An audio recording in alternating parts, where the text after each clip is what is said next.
This is the new 212 Reach Protection System.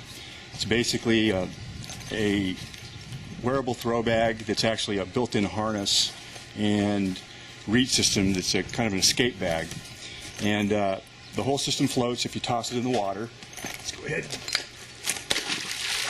So if you dump it, you're not going to lose it on the river, first thing.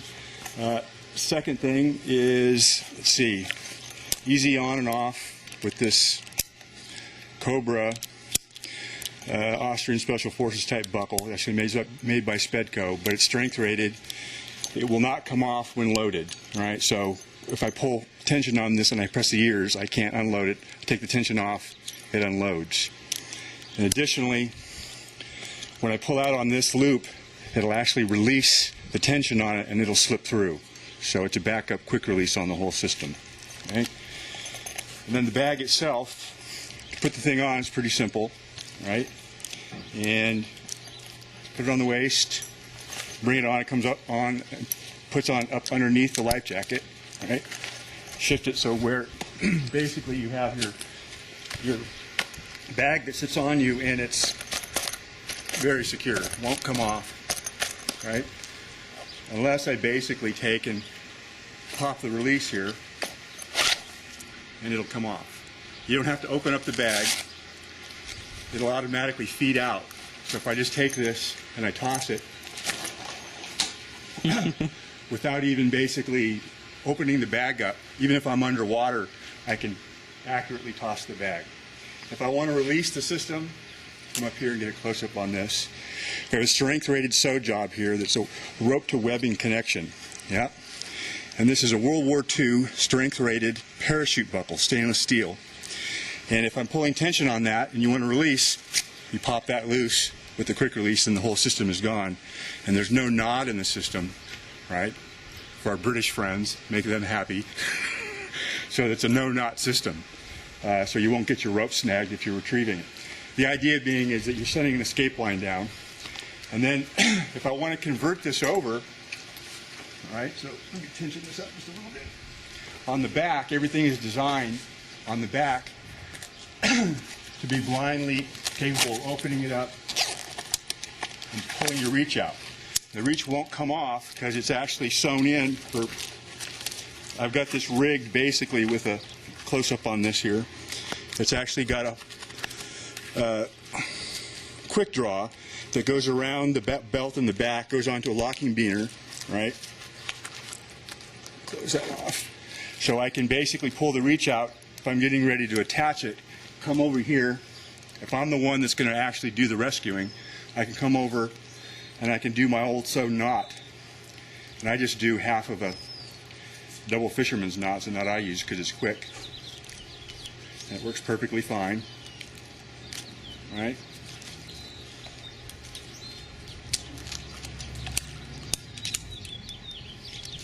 And the reach is basically ready to be thrown at this point. Yeah. So I can then take this from over here. Also, a couple other things. I basically don't thread the reach. I basically put a quick draw on it, right? So I get a little Spectra quick draw. You just thread the whole thing up. It's the narrow one. And you just come up over the top of an arm, right? You see this here. It's really simple to retrofit your reach to do this. And it makes a big difference in getting it on and off. You don't have to basically thread it. It's pre-threaded. So just come up over, slip it over the arm, and pull it down. And you've got it, right? And that's perfectly adequate for setting it up. And that's basically it. If I want to release the whole belt, all I got to do is pull off on this, pull out, and you can see how that just slides. Yeah, it'll slide right through. It'll slide better. If you want to really have a quick slide, you can cut this at 45 degrees. It slides cleaner. I like to keep a tip on because I like a little resistance right when it gets in there in case something by chance I'm messing with it and I don't want it to come off and refit it every time. But even if you do pop it, it's important to know you're not going to lose your buckle, right?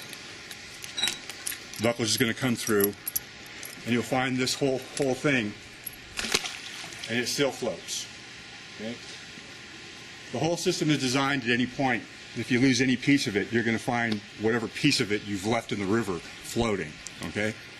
So let's go through that one more time. Here's the basic system fully assembled. The bag comes and has got the flap goes on the inside, right? It threads through here, got Velcro on the back. The whole bag drains. When you set it up, you can either have your pull tab up or the pull tab down. I like to have it down, right? But this one's set up on the up direction. And you just pop it on like this. Pretty simple. Right underneath your life jacket. Always test it. Make sure you can swim over a strainer, do whatever you need to do. But if you need to pop it comes. Off it comes. Okay? Same thing, you don't have to open up the bag, just take it. And that's it. If you need to come out of the system, release or release. Okay? All right. Do that one more time. 3 times the charm. Okay? System is basically set up. You'll notice when you thread the bag, let's go over this little point. When you put it on, this cross-line symbol should match in the same direction. So if it's at night and you're trying to figure out how to thread your bag, that reach, you can see that right there, see it? Will come right up against the stainless steel buckle. And the other one will be where you start the guide to guide it comes through this one, and this is retroreflective, so it'll shine in the dark. And again, you've got this pocket that basically holds the reach and whatever extra gear. The whole system will float. I add this much stuff plus one other beaner and one other pulley in the back. And the whole system still floats. It's just about neutrally buoyant with this much stuff. If you want to really increase the flotation, right, real easy, this is an expandable pocket. You can add a small piece of Ensolite to the back side. Now you can just dump as much gear as you want and you can expand it out because it stretches, right? All right. And then anything else about the system for maintenance is that when you're done, you want to make sure you dry it out good, right? If you leave the whole system, including the bag, loaded, and you hang it in a really warm place, in about 24 hours, the whole system will be dry. Except, okay, you need to take the back pouch and zip it down and let the reach open up in air, okay? And then every once in a while, check it, maybe put a little bit of silicone grease on the gates. There's only been one reach returned to the PMI factory, and that was fixed with just one spray of silicone spray and sent back out, okay?